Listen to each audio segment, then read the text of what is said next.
Sorry? Just about this religion. I'm a non-believer, for example. Many people are. A lot of people believe in different religions. What does it mean to you in day-to-day life? How do you use it? Or at one point you were not religious. It depends. For example, let's talk about faith. Mm-hmm. You don't believe in God, right? Yes. And I believe in God. So we have the same faith. You believe that God does not exist. So you need the same amount of faith that I need to believe that God exists. So we are both persons who have faith, either that God exists or not. Second, I think that religion is a very personal attitude. You either need a religion, that it is my case, because I love a kind of collective worship. Going to a mass, for example. I was recently in Basel, I was in a mass in a beautiful church, because it was totally empty church, like no visual stimulus, nothing. Only the priest and the light and people, not too many. And I said, that's beautiful, because I can feel. Otherwise, you see this church full of things, gold, images, and all. I don't like this style. So I need this collective worship. We were there, the mass was in German. I know the mass by heart, of course, and I could follow it.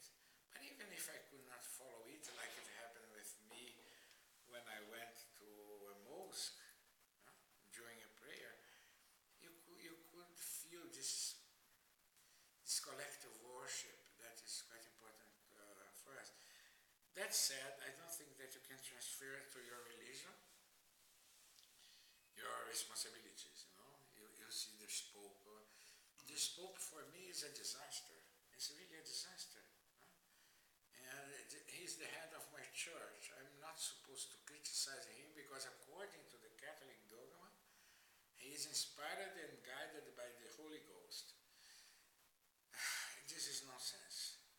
This is nonsense. So this Pope is saying whatever he wants, and I cannot accept, and I cannot follow his advice. So it is my responsibility to go against the advice of the church, which I do with no regrets or sensations that I'm committing any sin. Yes, I understand this. Yeah. You became a writer quite late in your life compared to other writers. Was that an advantage actually to have? It was a great advantage that I started writing when I was 40. Of course, who knows? It was like this, maktub. But at least I was prepared to face success, because I was a very successful lyricist when I was very young, 23, 24. And there, when I started earning money for the first time in my life, the black sheep of the family earning money, and the family said, oh man, this is not going to last, There, I was a little bit not prepared. So I started thinking, oh, I know everything, I'm the king of the world. And then, of course, God hit me.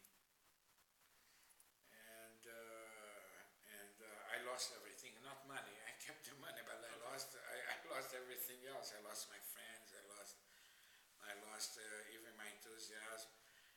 And then I said, if one day ever I have a second chance, I'm going to use this as with the respect that it deserves. And so I had a second chance, and I was 40. So I was mature enough to think, parties. All parties are the same, because you start getting invitations, piles of invitations. Everybody wants you to go here and there and everywhere, and there is a lot of friends. All of a sudden you meet a lot of friends, people that you never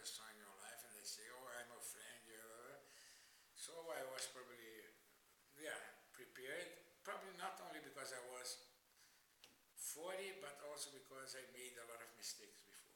Yeah. But of course, also you had experienced a lot of things that you